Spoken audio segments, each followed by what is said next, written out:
Aries Limited wishes to raise additional finance of rupees 10 lakh for meeting its investment plan. It has rupees 2,10,000 in the form of retained earning available for investment purpose. The following are the further details. Debt equity mix 30% 70%. Cost of debt up to 180. 10% before tax. Before tax का मतलब होता है rate of interest. 1,80,000 तक rate of interest 10% और beyond 180 rate of interest 16%. Earning पर share 4, dividend pay out 50%, growth rate 10%. अभी current market price है 44, tax की rate 50%. You are required to determine the pattern for raising the additional finance. ये जो additional finance arrange करेंगे उसका pattern बताना है. हमें कितना फंड चाहिए? 10 lakh. Total fund rupees 10 lakh. हम ये चाहते हैं कि डेट इक्विटी का मिक्स होना चाहिए 30% और 70%. डेट 70% मतलब 3 लाख रुपए का डेप्ट होना चाहिए और इक्विटी होनी चाहिए 70% मतलब 7 लाख रुपीज़ की इक्विटी होनी चाहिए. इक्विटी में रिजर्व एंड सरप्लस शामिल होता है और हमारे पास रिजर्व एंड सरप्लस है 2,10,000 का. इसका मतलब है रिमेनिंग हो जाएगी इक्विटी शेयर रुपीज़ 4,90,000. ये हमारा फंड अरेंज करने का पूरा पैटर्न. अब हमें post tax average cost of additional डेप्ट KL पता करना है. KL का फॉर्मूला होता है इंटरेस्ट रेट 1 - T.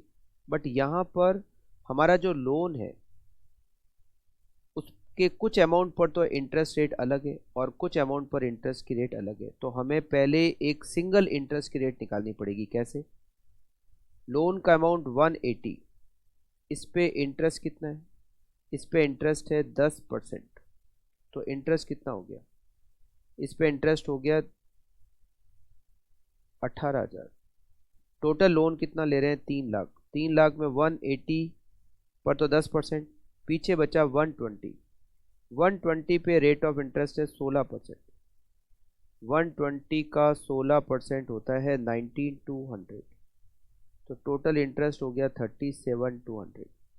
इंटरेस्ट की रेट क्या हो गई?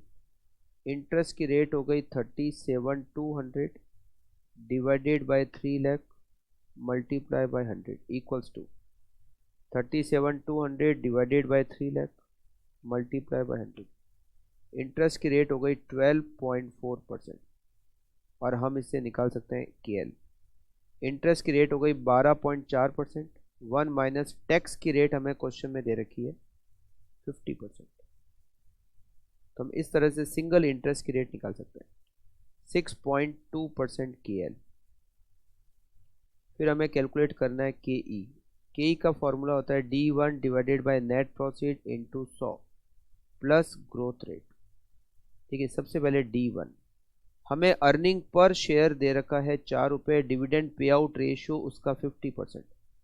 4 रुपये का 50%, मगर ये आएगा D0 क्योंकि ये एक्सपेक्टेड डिविडेंड पर शेयर नहीं लिखा हुआ है. तो ये D0 आएगा 2 रुपये. प्लस इसमें ग्रोथ रेट ऐड करनी पड़ेगी. ग्रोथ रेट है 10%. इसमें अगर ग्रोथ रेट 10% ऐड करेंगे तो एक्सपेक्टेड डिविडेंड हो जाएगा 2.20. नेट प्रॉफिट में मार्केट प्राइस आएगी विच इज़ 44 और ग्रोथ रेट आपको दे रखी है 10%. तो KE equals to 2.20 divided by 44 multiply by 100 plus 10% equals to 15%. हमें KR भी निकालना है. KR equals to KE equals to 15%. फिर हमें WACC कैलकुलेट करना है. Calculation of WACC. हमारा टोटल फंड है 10 लाख जो हम 3 सोर्स से अरेंज करेंगे.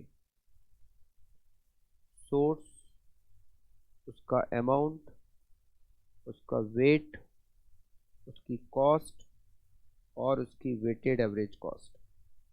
हम अरेंज करेंगे डेब्ट से 3 लाख रुपए. हम अरेंज करेंगे रिटेन्ड अर्निंग से 2,10,000 और हम अरेंज करेंगे इक्विटी शेयर से 4,90,000, टोटल 10 लाख रुपए। इसका वेटेज करेंगे तो 0.30, 0.21, 0.49, वेट की टोटल 1। डेब्ट की कॉस्ट हमने निकाली 6.2%, इक्विटी की कॉस्ट हमने निकाली 15%, रिजर्व की कॉस्ट भी 15% और इक्विटी की कॉस्ट भी 15%। 1.86%, 3.15% और 7.35%। 1.86 plus 3.15 plus 7.35, total 12.36% weighted average cost of capital.